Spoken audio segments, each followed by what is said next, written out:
There is a kind of loneliness that never appears in medical diagnosis or self-help manuals. It's the loneliness you feel when you're sitting at the dinner table with the people who raised you, listening to conversations that no longer touch you, laughing at jokes that don't make you laugh, pretending that place is still your home. You look around and realize you're physically there, but your soul left a long time ago. And then the guilt comes. A heavy, suffocating guilt that whispers in your ear. Who do you think you are to feel different? Who do you think you are to want more?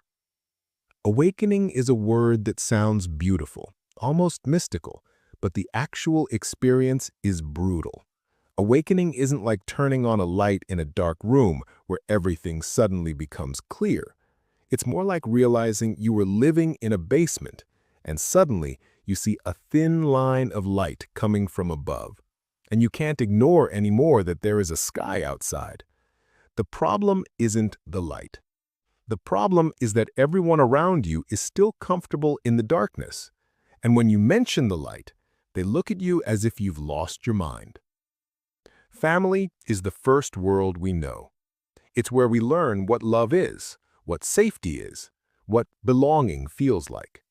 But it's also where we learn our first limits, our first prisons. Because family isn't just a group of people who share DNA, it's a complex system of expectations, roles, and unwritten rules. You are the responsible one. You are the rebellious one.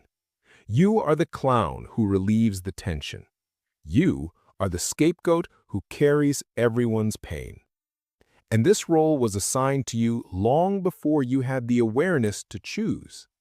When you awaken, when you start questioning, studying, meditating, going to therapy, reading, expanding your consciousness, you begin to see the chains.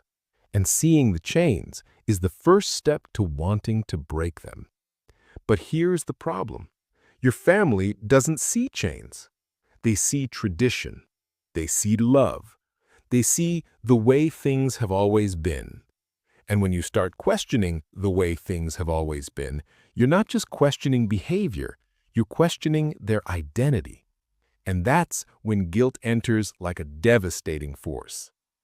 Guilt is the most efficient tool of control humanity has ever invented. It doesn't need handcuffs. It doesn't need walls. It lives inside you, a voice that punishes you every time you dare to be different. After everything they've done for you, your mother will be heartbroken. You're being selfish. Family is sacred. These lines echo in your mind like a mantra, and you begin to believe that your personal growth is a betrayal. But here is a truth no one tells you. Growth always looks like betrayal to those who are stagnant. When you change, when you evolve, when you expand your awareness, you naturally move away from people, places, and patterns that no longer resonate with who you're becoming. This isn't coldness. This isn't arrogance. This is basic physics applied to the human soul. You're vibrating on a different frequency, and forcing yourself to stay in a space that shrinks you just so you don't disappoint others is a slow and silent form of spiritual suicide. So here's the central question. What do you actually owe your family? Do you owe gratitude for what was good? Yes. Do you owe respect for the sacrifices they made? Absolutely. But do you owe the perpetual denial of who you really are? Do you owe the compression of your soul, your truths, your dreams, your discoveries, just to fit into the box they built for you when you were 5 years old? The answer is no. But accepting that answer is one of the hardest internal battles a human being can face. Because our culture teaches us that love means total sacrifice, that family comes above everything, that questioning family dynamics is a character flaw. But no one tells you there is a massive difference between honoring your roots and becoming a prisoner of them. You can love your family and still recognize that the environment is toxic. You can be grateful for the life they gave you and still choose a completely different life. Those two things can coexist. Distance doesn't need to be dramatic. It doesn't need to be an explosion, a fight, a sudden cut. Sometimes distance is quiet. It's you stopping trying to explain who you are to people who don't want to truly know you. It's you no longer sharing your victories because they'll be minimized. It's you smiling politely and keeping the peace, while knowing your real life happens far from there. It's you understanding that you can be physically present, but you don't need to be emotionally present in full anymore. And guilt will visit you. It will knock on your door during holidays, birthdays, in those moments when you see your parents aging and think, what if I'm wrong? What if I'm being unfair? What if someday I regret this? But living in fear of future regret is wasting the present.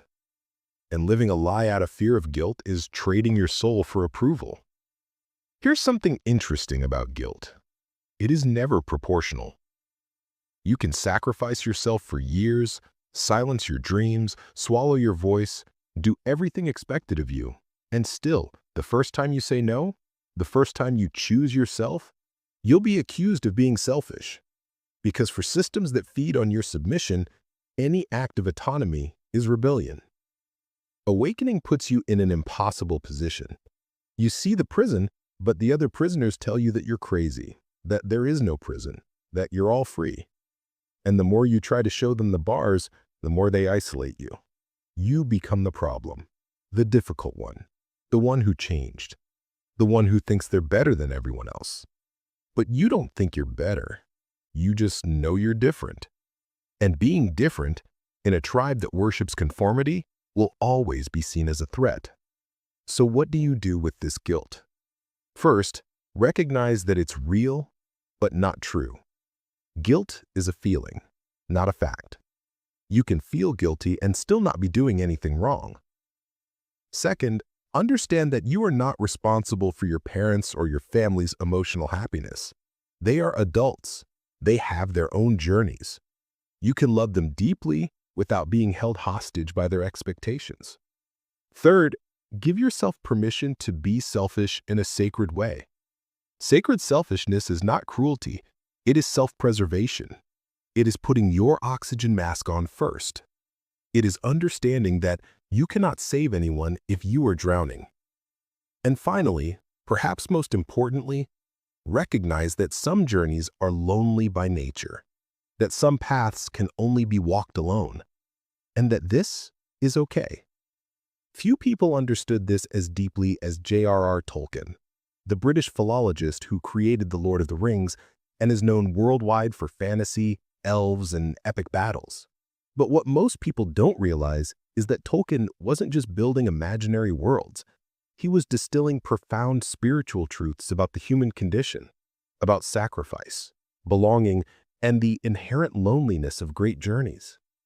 And when we look beyond the dragons and swords, we find wisdom about what it means to carry a burden no one else can carry, about the price of awakening, about the pain of no longer belonging to the place you saved. And there is a moment in The Lord of the Rings that captures this truth perfectly. When Frodo, the small hobbit who carried the burden of destroying the One Ring and saving Middle-earth, finally returns to the Shire, his homeland, he realizes something devastating. He no longer belongs there. He saved his people, but the journey changed him in irreversible ways. And then he says something that echoes in the soul of everyone who has ever felt guilty for outgrowing their origin. How can I return? I went too far. There is no going back home. Not because the place no longer exists, but because you are no longer the person who left it. And forcing yourself to fit again into a space your soul has already outgrown is not loyalty. It's self-destruction. Tolkien knew that some journeys transform us forever, that some knowledge, once gained, cannot be unlearned, and that it's okay to leave. Not out of hatred, not out of revenge, but because your soul demands another horizon. The guilt you feel is not proof you're wrong. It's proof you have a heart. But having a heart does not mean sacrificing it on the altar of blind loyalty. Your journey is yours, and you do not owe eternal explanations for choosing to live.